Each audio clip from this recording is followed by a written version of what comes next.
जिज्ञासा के लिए तैयार रहेंगे श्रीमान प्रदीप जी जैन रानी, मंत्री दर्शनोदय कमेटी, और साथ साथ विजय धुर्रा, और उसका तैयार रहेंगे रिजुल जैन खनियादाना। प्रदीप जी रानी सामने।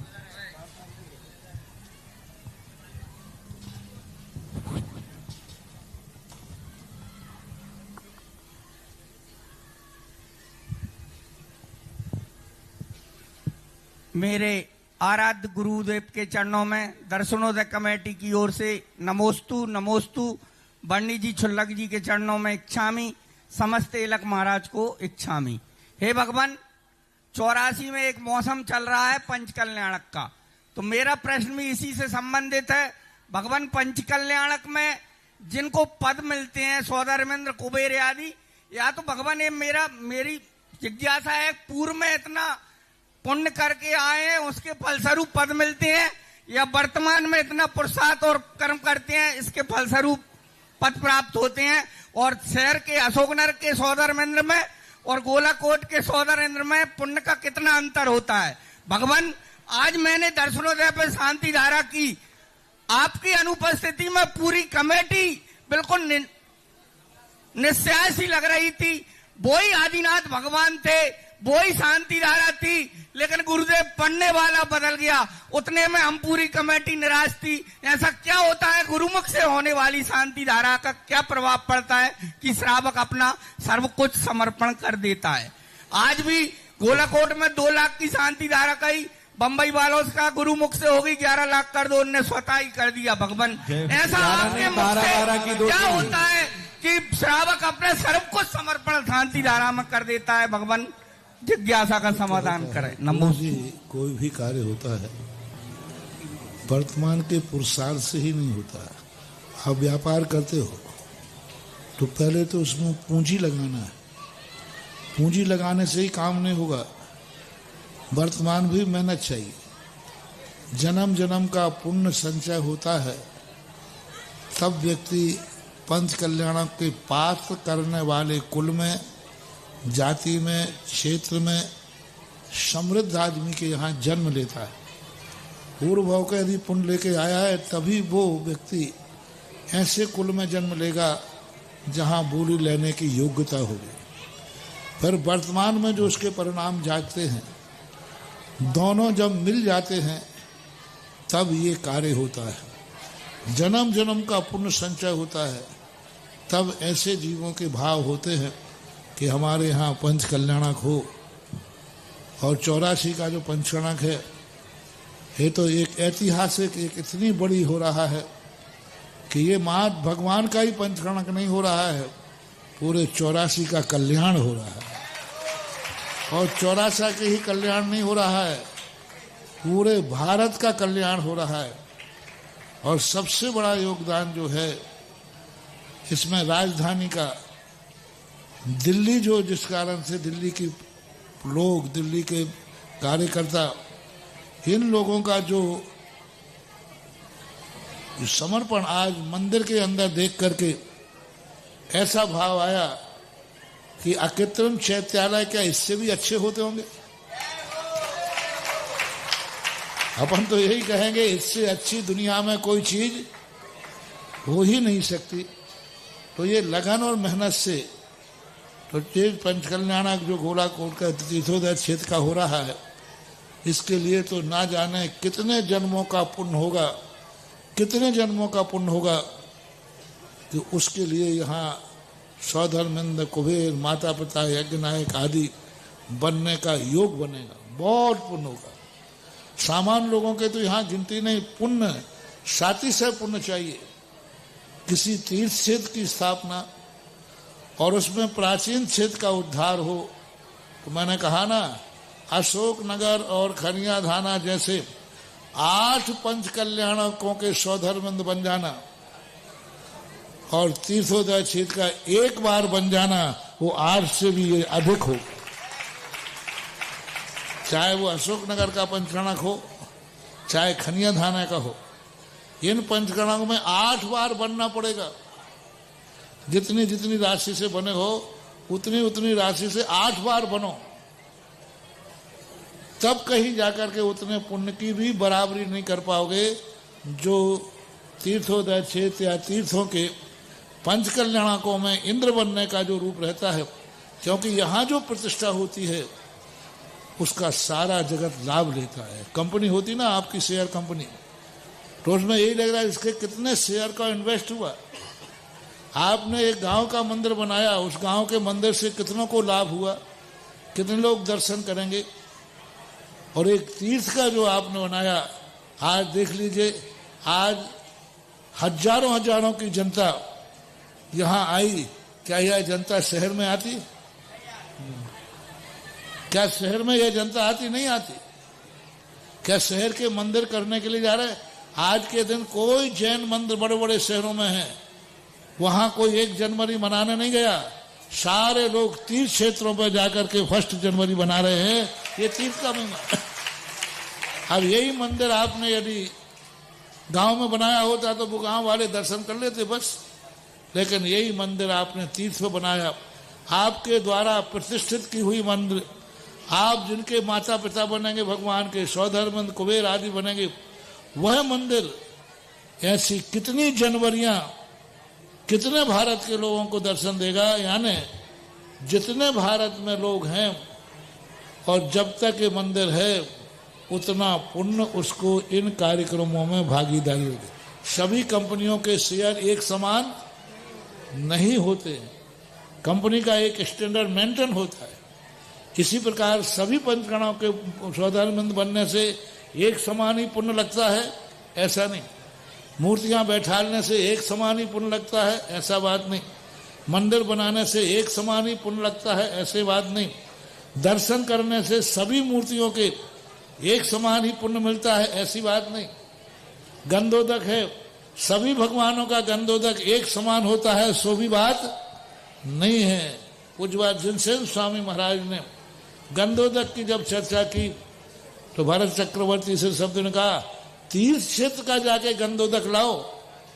मंदिर तो अयोध्या में भी थे, मंदिर तो समुषण में भी थे। उन्होंने कहा नहीं, कोई ऐसा तीर्थ हो जो सारा जगत जिसे तीर्थ मानता हो, वहां का गंधोदक, वहां का अभिषेक लेना बहुत बड़ी बात है।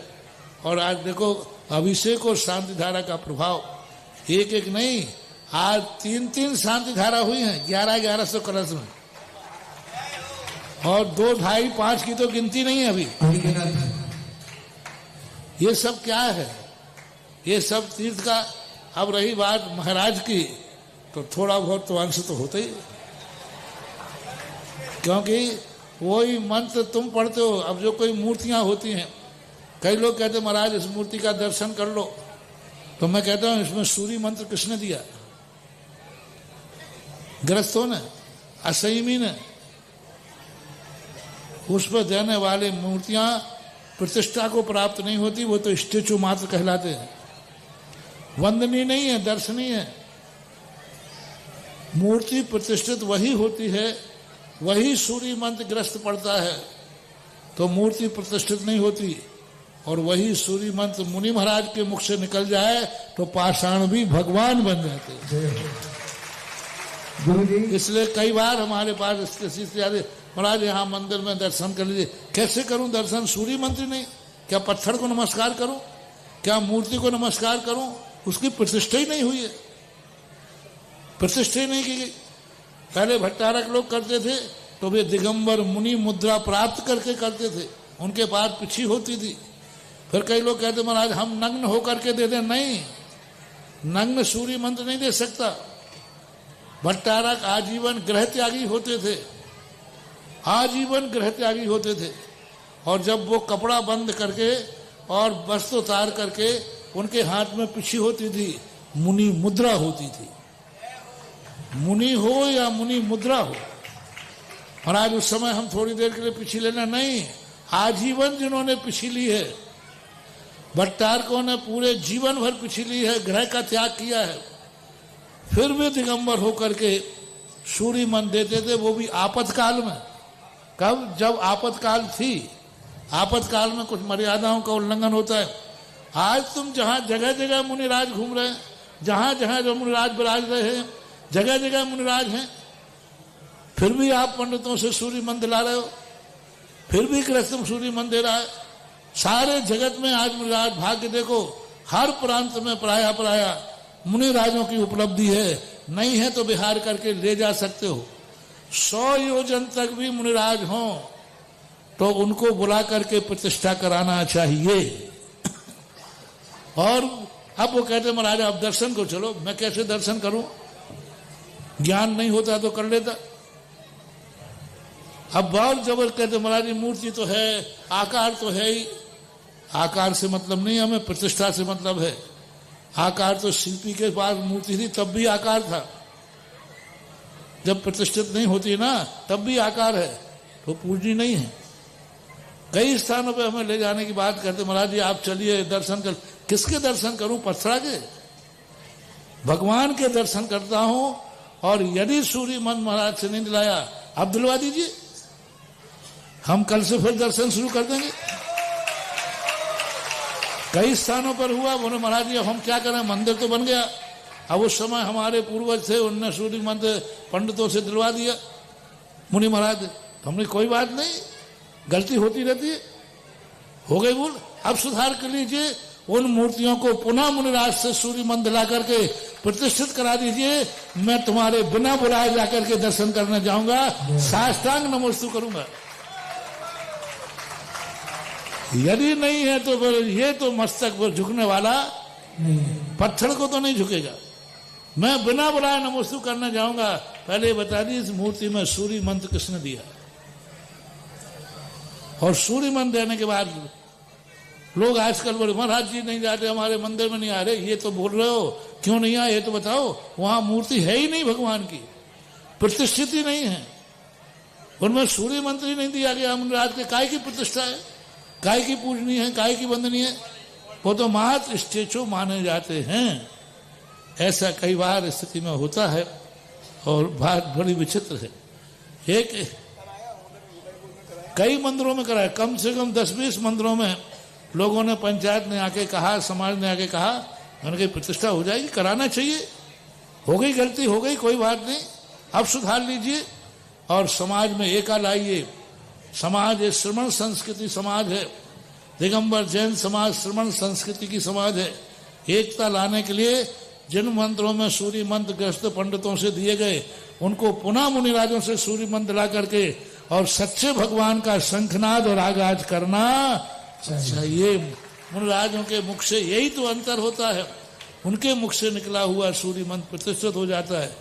इसी प्रकार शांति धारा भी एक ग्रस्त पढ़ रहा है और एक महाराज पढ़ रहे हैं, दोनों में जमीन और आसमान का अंतर होता है, इतना ध्यान रखें। बंधु, जिसने अंतरंग और बहिरंग वस्त्रों का त्याग नहीं किया है वो दीक्षा देने का अधिकारी नहीं है। जिनके अंतरंग बहिरंग वस्त्रों का त्याग है वो दीक्षा देने का अधिकारी था, है और रहेगा। क्योंकि हम जैसे लोगों को, हम भी बाल ब्रह्मचारी, लेकिन आज तक हमें आचार्यों ने, मुनिराजों ने ये आदेश आशीर्वाद नहीं दिया कि हम नहीं जा सकते, तुम प्रतिष्ठा करा के आ जाओ।